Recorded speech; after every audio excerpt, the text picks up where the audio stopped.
Step one is we're going to want to try and remove any corner imperfections from the wall. Now this step isn't going to necessarily change the end product, but it is going to make your life a lot easier in the long run. We're going to want to measure it to the height of the wall, or the width, or whatever joint you're going to be finishing.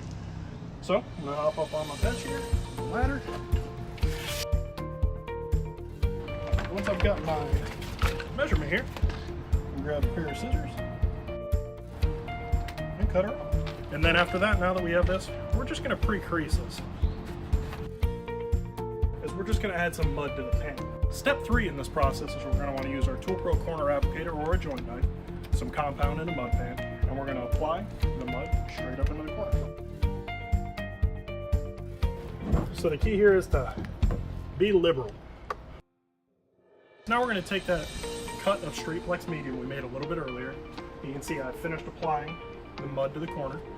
We're going to unravel it. We're going to get this about 90 degrees. Lay it into the corner, and then use our first 3 fingers to start to bed it in.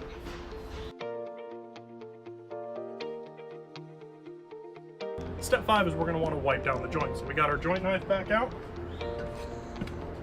And we're actually going to work from the center out. So we want to work from the center of the wall up and the center of the wall down to keep this tape from moving around. Now that this mud has gotten a little bit tacky, Strait Flex kind of comes into its own. You don't actually need to wait for the mud to dry and sand. You can immediately apply another coat after the compound sets up. So this is a ToolPro adjustable corner trim, and these tools are used for imperfect corners because we all know no corner is ever 90 degrees. So what you can do with this is use the wing bolt on the top, and you can adjust on the fly what your wall is. So we can come up here, get a rough estimate. Right about there, tighten her down, and then we can use this to wipe down the joint.